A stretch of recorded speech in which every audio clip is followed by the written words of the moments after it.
The 11-day trial of Asha James concluded yesterday with a guilty verdict. At the age of 19, James was charged with the murder of Kenny George of Wharton Waven. Now 23, James awaits his sentencing.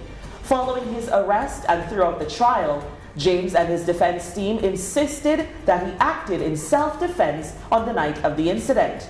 And they claim that the deceased was armed with a cutlass and attacked James. The prosecution team, led by Sherma Dalrymple, contended that there was no justification for his actions and the murder was premeditated.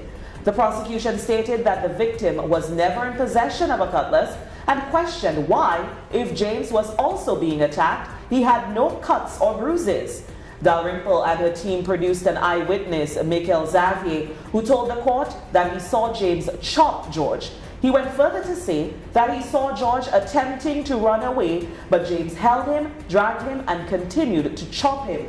The prosecution, during summation, told the jury that the tears James shed when he took the witness stand were not genuine and that they should not be fooled by him since he has shown no remorse since his arrest.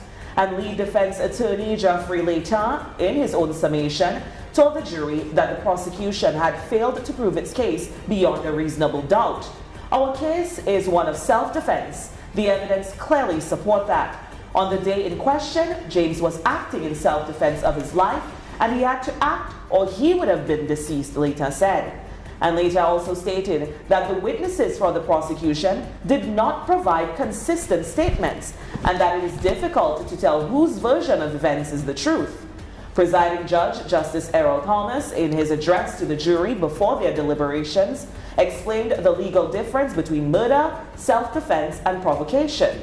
And he urged the jury to use common sense when considering all the evidence, including the wounds to the deceased, the blood trail, and the reported cries for help from the victim.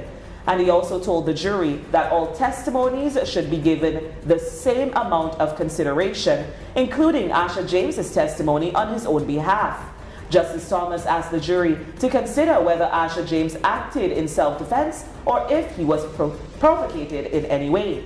And after giving their final instructions, the jury was dismissed for deliberations, but soon returned with the guilty verdict. James is now remanded at the Stock Farm prison pending a social inquiry report and an evaluation on his mental condition, which must be reported back by June 24th. His sentencing date has not yet been set.